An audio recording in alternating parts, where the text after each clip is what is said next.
Está começando mais um episódio de Cuidar Não É Educar, o nosso podcast que trata desse tema, né? A relação entre adultos e crianças, pessoas de mais idade, pessoas de menos idade, com esse belo antagonismo de palavras criado pelo Júlio Valzo, meu parceiro de microfone. Quando é que tu pensou que tu ia ser parceiro de microfone de alguém, Júlio? Nunca. Tu vê, né? Como a vida nos apresenta surpresas. Nunca. Eu sempre fui levado. Mas a gente tem que ter umas ideias para ser levado. Com certeza. É que nem artilheiro. Para ele fazer gol, ele tem que estar estar no lugar certo, na hora certa. Não adianta estar lá do outro lado, tem que estar no lugar certo. Então começou aquela história, eu falei com o Zé, tem um negócio assim, mas então nós temos que dar voz a isso, quem sabe um podcast, aí ele que... A propósito de tu falar do Zé, eu já vou introduzir o Zé, lá no final do programa, mais pro fim do programa, a gente fala do nosso parceiro SEAT aqui, né, o Colégio Evangélico Roberto Torres ali de Lajeado, que é nosso parceiro aqui, que compartilha dos valores e aplica os valores do cuidado, porque o Zé Pedro, ele é um amigo nosso, né, o responsável pela Mínima, que é a curadora desse conteúdo, a mãe do Cuidar Não É Educar é a Mínima, e o Zé Pedro também é cineasta, um reconhecido cineasta. Você com certeza já viu coisas do Zé Pedro, se não no cinema, certamente na publicidade. O Ponto Zero é um dos filmes talvez mais conhecidos, de um catálogo enorme que o Zé Pedro tem. É na Amazon, né, que tem o Ponto Amazon, Zero, né, Amazon, Júlio? Isso, Amazon. Que é um filme lindíssimo. Sobre adolescência, a história do Enio. Filme, olha, eu não vou falar porque tu entrega, né? Porque é daqueles filmes que não dá pra falar muito pra tu não entregar. Mas procure aí pra você assistir o Ponto Zero na Amazon Prime, também no Mubi. Tem uma cena que a mãe, muito angustiada, que o pai não voltava à noite, o pai era radialista, trabalhava à noite, o pai não voltava, ela foi acordar o menino para ir dormir com ela, no quarto dela, em todos os casos, e queria que ele rezasse com ela. E o Enio disse para ela assim, eu não vou rezar contigo. A cena filmada, ela é assim um menino que marca uma diferença em relação àquele ambiente dos adultos ali. Eu acho que nós vamos trazer o Ponto Zero para o debate aqui qualquer hora dessas, porque esse momento que a gente tá falando aqui, estamos falando do Zé Pedro porque a gente vai inaugurar uma novidade hoje aqui, né? Isso. Você que escuta o Cuidar, você está acostumado, a gente traz um assunto, o Júlio traz uma provocação, mas hoje a gente vai fazer uma coisa nova. A gente convidou o Zé Pedro, dentro da sua experiência enquanto cineasta, enquanto um cara muito sensível para a arte, né, e para os seus desdobramentos na vida, o Zé vai trazer, de vez em quando aqui no programa, a gente ainda vai pensar como é que vai ser essa frequência, mas vai trazer uma cena de algum filme pra gente olhar junto, ouvir, porque vai fazer sentido pra você que tá só no podcast, não tem problema nenhum, não precisa parar pra ver a cena, você vai só ouvir o diálogo e isso vai funcionar. E a gente vai debater, vai trazer essa cena pro holofote do Cuidar Não É Educar. Eu não vou falar do filme que o Zé escolheu, vou deixar que ele faça isso e daqui a pouquinho a gente volta pra bater um papo. Zé, chega aí e divide pra gente qual é a cena do programa de hoje. Alô, pessoal do Cuidar Não É Educar, Júlio, Arthur. Eu trouxe aqui hoje, na minha primeira participação no programa, um filme que eu acho que é um dos filmes sínteses do programa, na minha opinião, né? Do Cuidar Não É Educar, dessa relação. O nome do filme se chama A Fita Branca, do cineasta alemão Michael Haneke. Esse filme ele se passa num vilarejo na Alemanha, em 1913, um pouco antes da Primeira Guerra Mundial, e ele trata dessa relação patriarcal, dessa relação obtusa entre a tentativa de fazer com que o poder se estabeleça de tal forma que eduque, né? Então o filme é exatamente a prova, né, de que essa tentativa é vã. E ao contrário do que tudo, do jeito que o filme mostra, isso acaba gestando mais do que conflitos. Ele acaba sendo um símbolo da gestação desse ovo da serpente que depois vai acabar dando no nazismo, um terrível e talvez uma das maiores manchas da história da humanidade, que é o Holocausto. Então, eu escolhi uma cena do filme. Eu poderia escolher o filme inteiro, mas, né, a gente tem que discutir. A nossa ideia é que a gente escolha pedaços, trechos de filmes que a gente considere que são relevantes para que suscitem um bom debate, né? Então eu escolhi uma cena que é quase que uma dúvida existencial de um garoto, né, de um menino quando ele se depara com uma situação de morte, né, na história do filme, ele interroga a irmã mais velha, né, já que ele não tem mãe, sobre essa questão da morte. E muitas vezes as crianças nos trazem questões existenciais, né, e fazem perguntas difíceis de responder. A gente nem sempre sabe muito bem como fazer para estar de acordo com isso, né? E qual é a hora de a gente fazer qualquer tipo de debate. Mas também é interessante para a gente ver o que se passa, né? E o quanto a gente sabe pouco às vezes, né? Quando a gente já é adulto, a gente esquece dessas interrogações que a gente tinha quando a gente era criança. Então fica aí com um pedaço do filme A Fita Branca. Para quem não viu o filme, vejam o filme é magnífico, né? Se tiverem oportunidade. E eu voltarei aí nos próximos programas aí, uma vez de quando em tempo, né? Para trazer outras cenas de filmes que eu acho que são uma boa maneira da gente conversar a respeito do cuidar, não é educar. Bom programa, pessoal. Valeu.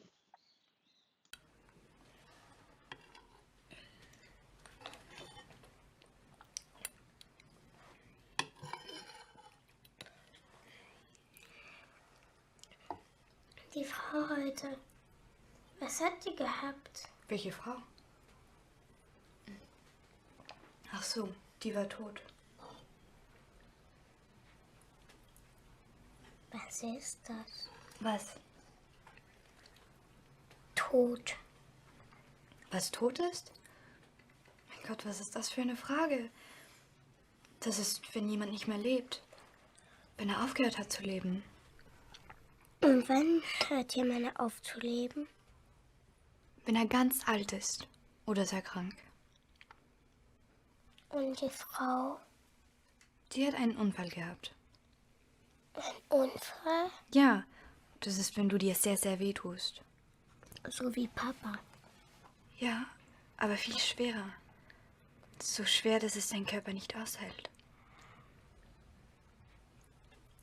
Und dann ist man tot. Ja. Aber die meisten Leute haben keinen Unfall. Die sind nicht tot. Nein, die sterben viel später. Wann? Eben später, wenn sie ganz, ganz alt sind. Müssen alle sterben? Ja, Wirklich alle? ja, alle Menschen müssen sterben. Aber du doch nicht, Annie. Ich auch. Alle. Aber der Papa doch nicht. Auch der Papa. Und ich auch? Du auch, aber erst in langer Zeit. Wir alle erst in langer Zeit. Und man kann gar nichts dagegen tun? Es muss kommen? Ja, aber jetzt noch lange nicht. Und die Mama? Die ist gar nicht verreist. Ist die auch tot? Ja, die ist auch tot. Aber das ist schon lange her.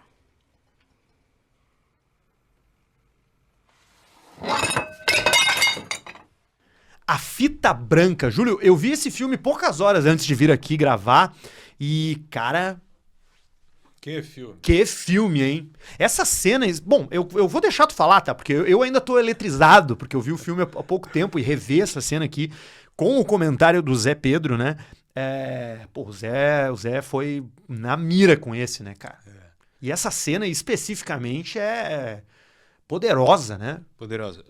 O filme tem muitas cenas, como ele mesmo disse, né? Eu poderia escolher o filme todo.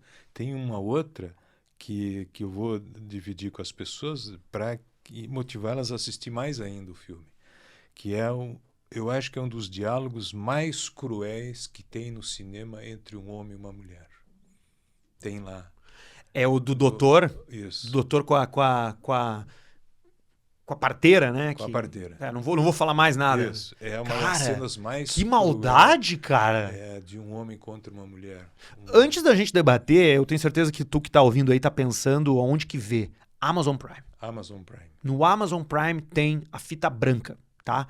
Agora, por favor, Zé, aonde esse assunto, essa cena mais especificamente, se conecta? Qual é a ponte com o Cuidar Não é Educar?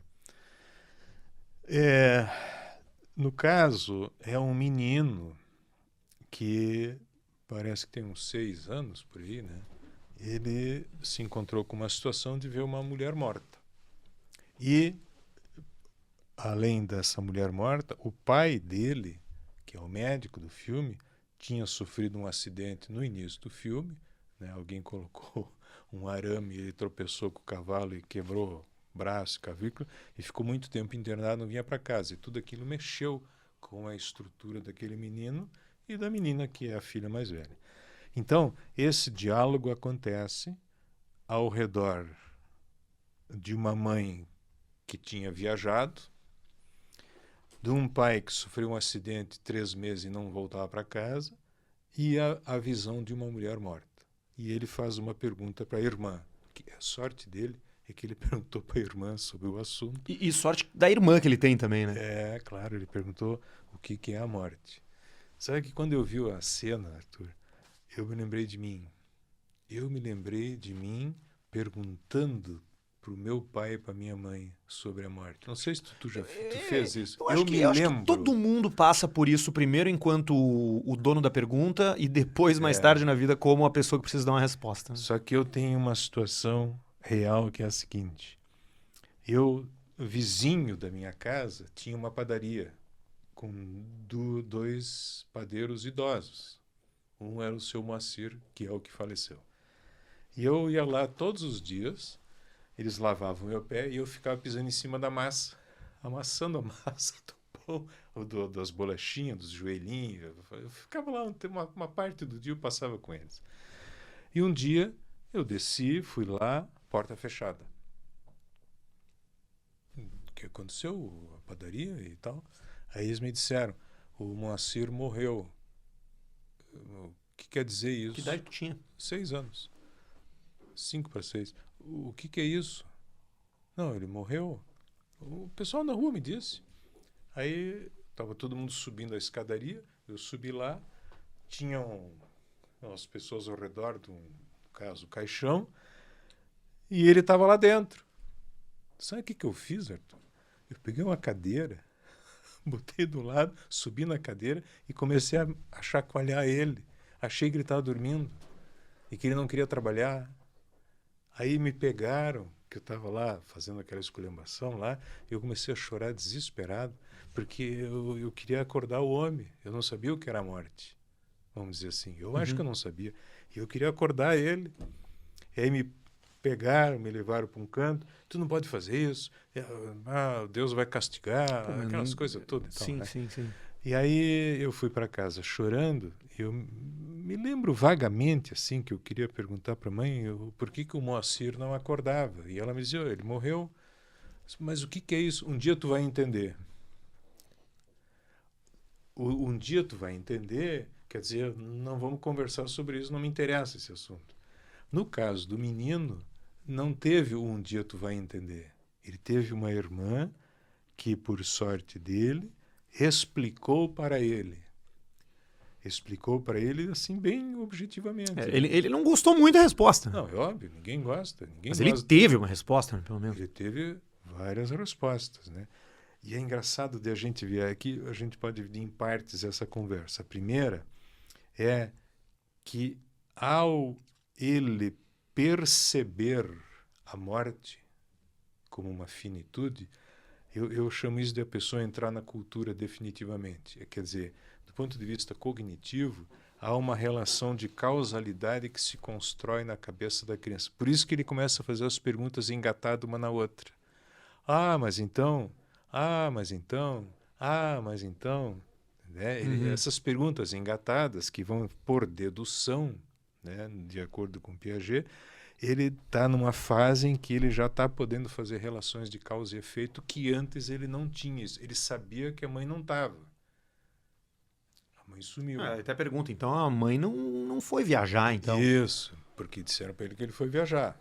E se explicasse que ela morreu, ele não ia saber provavelmente bem o que é isso. Quer dizer, não volta mais. Nesse caso, quem viaja, volta. Então, a primeira coisa que a gente tem que entender é que o menino, ele, vamos dizer assim, por maturação cognitiva e emocional, pôde construir perguntas curiosas e deduções. Obviamente, ele foi deduzindo e chegou... Não, mas peraí, mas então se todo mundo morre, o meu pai vai morrer. O meu pai vai A minha morrer. irmã vai morrer. Eu vou morrer. A gente não faz ideia como isso é angustiante para uma criança. Fazer essa dedução e que ele vai morrer. O cara, eu acho que vai morrer agora, daqui a pouco. Então, é uma fase importante da vida, é onde o processo dedutivo que se instaurou na cabeça dele tomou a maior conclusão de todas, a finitude humana. E que as coisas acabam. Porra, Arthur, isso aí é um negócio que a gente esquece que passou por isso. Mas todos nós temos a marca da descoberta da finitude. Todos nós temos isso. Que com o tempo a gente até vai se acostumando com a ideia, mas nunca gostando. Ninguém gosta da ideia de que não é só o medo da morte, é de acabar a vida. Imagina acabar que nós dois estamos aqui. E outra, é muito, apesar de absolutamente simples, é algo absurdamente complexo de entender a finitude. Porque sim. o fim, morte, ele não é um fim como um livro que acaba, ou como é um fim existencial com todo o peso que isso tem. Não tem outro livro para tu ler, né? Não tem outro Acabou livro pra tu ler. uma série. Não tem pode outro livro uma para tu ler, outra não série. tem a escolha de ler ou não tem a percepção de que apagou a luz, não... É como... Não, e fora aquela sensação de que tu começa a imaginar a morte, tu te imagina tu dentro de um caixão, a gente imagina que vai se sufocar lá dentro, né? Ou tu ser cremado, tu vai sentir a queimadura, né? Qual é? Coisa Em louca que essa. idade que tu consegue explicar isso para uma criança? Eu acho Que perde um vovô, uma vovó? A explicação, ela tem que partir pelo grau de curiosidade que a criança tem. Ótima resposta. Não adianta eu dizer para um menino de 3 anos que a mãe dele morreu. Eu posso dizer, mas ele não vai entender bem o que isso significa.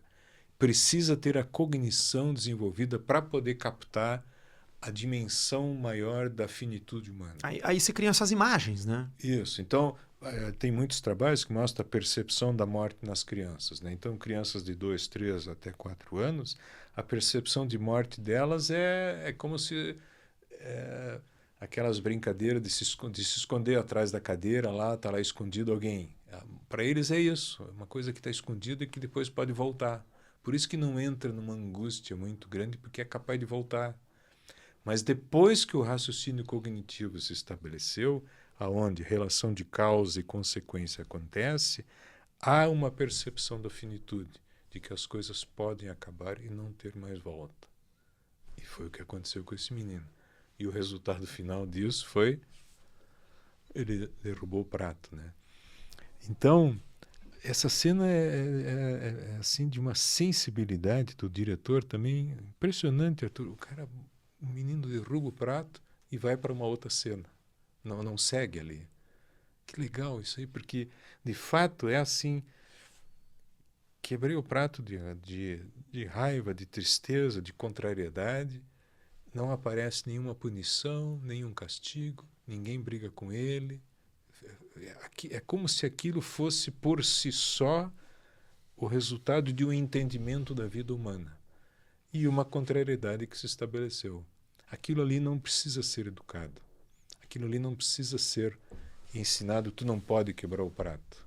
Porque foi uma reação simplesmente de desespero. O que a gente pode ajudar ele é a ele não se sentir, pelo menos não tão angustiado com a descoberta da finitude e de que é só ele, entende? Eu vou morrer também. É engraçado. Cara, quando o cara descobre que é tudo eu sozinho, só eu por mim, o cara, pô, é um negócio complicado, né? Não, eu tô me lembrando aqui, eu tenho uma criança muito próxima a mim que tá aí na sua casa dos seus 4, 5 anos também, que perdeu uma coleguinha de aula. Morreu a coleguinha de aula. E a naturalidade com que ele fala que a menina morreu, ela morreu. É que ele não se deu conta. Ele ainda não do se deu que conta. É isso aí. Ele não está se deu repetindo conta. a palavra que alguém disse Que para alguém ele disse pra e ele. aquilo não fez o sentido de que é um término. Não fez ainda. Ele ainda não, cognitivamente, ele não teve o salto para a fase seguinte, que deve estar chegando daqui a pouco. Quando a criança pergunta, eu tenho X anos, tu tem 40, quando tu tiver 60 e eu 25, tu vai estar vivo ou vai estar morto? Quer dizer que a criança fez o raciocínio e chegou na lógica de que as coisas têm causa e consequência. E a gente está vivendo um tempo onde, em poucos anos daqui, de onde estamos hoje, para trás, vários eventos aconteceram que com certeza exigiram muitas explicações de pais por aí, né? Claro. A colocação que tu fez desse menino é importante, porque muitas vezes a gente imagina que a criança entende o que está acontecendo. Ela não entende, ela entende no sentido da complexidade do fenômeno, né? Então, a minha coleguinha morreu. Tá, morreu. E eu vou seguir brincando. Porque aquilo não tem a ideia de finitude ainda. Por isso que ela pode seguir brincando. Sabe que o filme é tão... A cena que o Zé escolheu, ela é tão bonita, ela é tão sofisticada, que às vezes até me dá vontade de nem comentar muito, porque só assistir a cena já dá um impacto na gente, né? E a gente acabou indo aqui explicando a coisa da cognição e tal.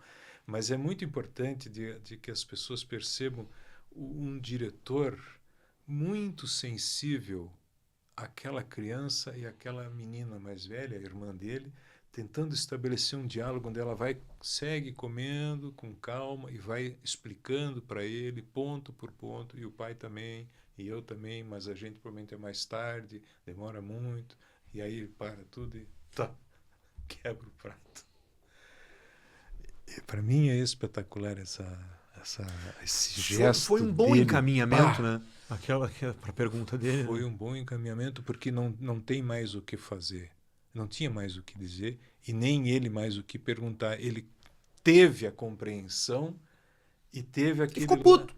Ficou puto. Ficou né? com raiva. Claro, agora, por que me botaram no mundo então se eu vou morrer, né? Coisa bacana isso. Essas coisas nossas, da nossa cabeça, né?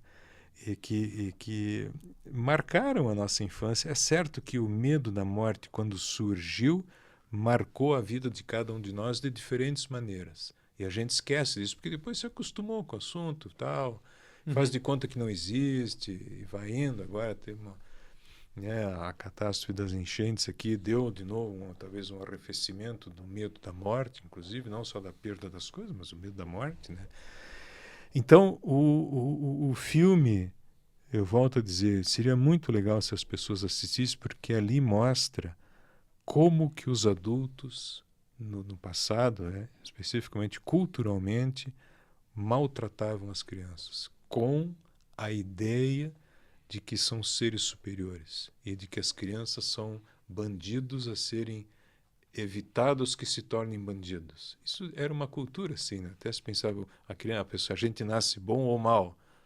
Na cultura, no caso, aquela ali, nasce mal e a gente tem que endireitar esses bichinhos, né? Bom, então, a ideia do menino que quebra o prato, eu queria destacar de novo, pode gerar na cabeça da gente muitos questionamentos, né? Tipo, mas a gente tinha que ter impedido dele que tirar um prato, ou ele tem que ser repreendido, ou não sei o quê. Neste caso, não é falta de limite, não é nada. É apenas a expressão de uma contrariedade de alguém que aprendeu alguma coisa muito difícil. E que ninguém ia poder acalmar ele naquele momento, a não ser que ele fizesse esse gesto. A gente acolhe o gesto, né? Vamos ajudar a limpar aqui e tal. Agora eu estou pensando na coisa prática dentro da nossa casa, se isso acontece. Vamos aqui, vamos limpar. A gente entende que é difícil. Quem sabe da próxima vez vamos botar um copo de plástico aqui, ou alguma coisa assim, sei lá. Mas realmente, estou falando aqui, me emociona o filme, porque é muito bonita a cena. Até nem sei meio o que falar mais. É bonita mesmo. E fica o convite para você conferir esse filme inteiro. Tem no Amazon Prime. Ele é repleto de momentos... extraordinária beleza, extraordinária violência. Exatamente. Mas sem a violência explícita. É um filme em preto e branco, que é recente, mas é um filme em preto e branco, o que ainda realça, né, ainda mais momentos de luz e sombra, tanto enquanto fotografia quanto enquanto comportamento humano, né? E o final é surpreendente. A gente tem que pensar sobre o final, porque parece que não faz sentido aquele Parece filme. que não termina sem terminar, né? Termina sem terminar. E a gente tem que pensar sobre esse final também. O Cuidar Não É Educar tem a força do SEAT, o Colégio Evangélico Alberto Torres, lá de Lajeado. Um espaço de cuidado. E um espaço de educação também, formando pessoas e formando profissionais do futuro, né? Com esse valor soberano da atenção e do interesse pelas crianças. Então, fica aqui o nosso abraço a toda a turma do SEAT lá de Lajeado. Você confere outros episódios aqui na nossa playlist do Spotify, também no YouTube. E você confere a gente também no Instagram, pod.cuidar. Tá todo mundo convidado. A gente volta a qualquer momento, Júlio. Semana que vem. Até lá. Um abraço.